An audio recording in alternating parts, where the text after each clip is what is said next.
하지만 출혈이 며칠 이상 계속되거나 양이 적어도 끊이지 않는다면 단순한 생리 변화로만 보기는 어렵습니다.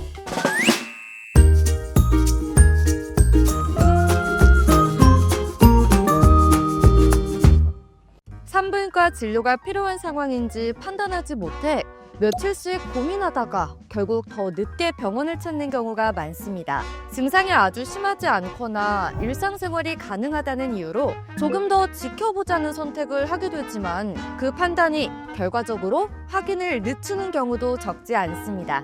오늘은 이 중 하나라도 해당된다면 더 이상 지켜보는 단계는 아니라는 기준을 차분하게 정리해드립니다. 생리가 아닌데 출혈이 있고 그 상태가 3일 이상 지속된다면 확인이 필요합니다. 정상적인 호르몬 변화로 인한 출혈은 대부분 짧은 기간 안에 멈춥니다.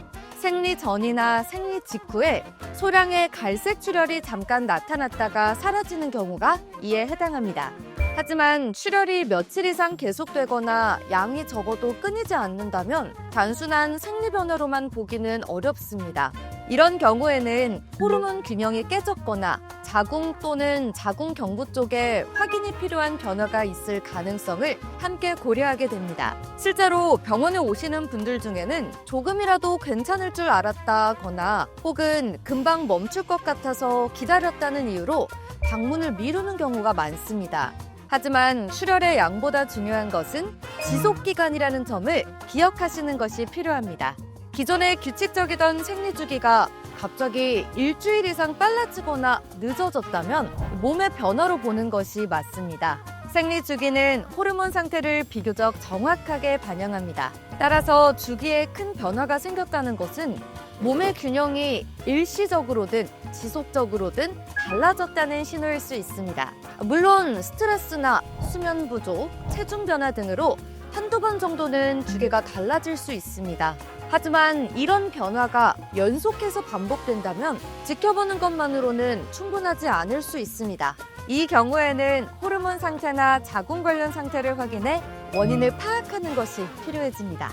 성관계 후 출혈이 발생하는 경우도 많이 헷갈려하는 지점 중 하나입니다. 한 번만 소량으로 나타났고 곧바로 멈췄다면 일시적인 마찰이나 점막 자극으로 인한 현상일 수 있어 지켜볼 수 있습니다. 하지만 출혈이 성관계 후마다 반복되거나 2번 이상 같은 상황에서 나타난다면 단순한 마찰로만 보기는 어렵습니다. 이 경우에는 자궁 경부나 질 점막 상태, 염증 여부 등 확인이 필요한 원인이 숨어있을 가능성을 함께 고려하게 됩니다. 관계 후 출혈은 통증이 없더라도 확인이 필요한 경우가 적지 않다는 점을 알아두시는 것이 좋습니다. 아랫배 통증은 원인이 매우 다양하기 때문에 통증 자체만으로는 문제를 단정하기 어렵습니다. 하지만 아랫배 통증과 함께 열이 동반된다면 단순한 생리통이나 일시적인 복통만으로는 보기 어렵습니다. 열이 함께 나타난다는 것은 염증 가능성을 우선적으로 고려해야 한다는 의미입니다. 이 경우에는 휴식을 취하며 며칠 더 지켜보는 선택이 오히려 치료 시점을 늦출 수 있습니다. 특히 통증이 점점 심해지거나 며칠 이상 지속된다면 의료적인 확인이 필요한 상황으로 보는 것이 안전합니다. 분비물의 변화 역시 많은 분들이 대수롭지 않게 넘기는 증상 중 하나인데요.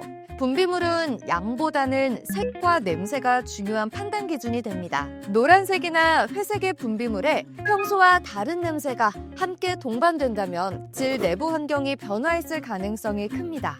이런 경우에는 자연 회복을 기대하며 지켜보기보다는 원인을 확인하고 적절한 관리가 필요한 경우가 많습니다. 특히 분비물 변화가 며칠 이상 지속되거나 다른 증상과 함께 나타난다면 확인을 미루지 않는 것이 중요합니다. 지금까지 말씀드린 내용은 특정 질환을 진단하기 위한 기준이 아니라 병원을 방문해야 하는지를 판단하기 위한 기준입니다. 이 중 하나라도 본인에게 해당된다면 조금 더 지켜보기보다는 한 번은 확인을 받는 것이 보다 안전한 선택이 될 수 있습니다. 산부인과는 아플 때만 찾는 곳이 아니라 문제의 원인을 확인하고 앞으로의 방향을 정하기 위한 곳입니다.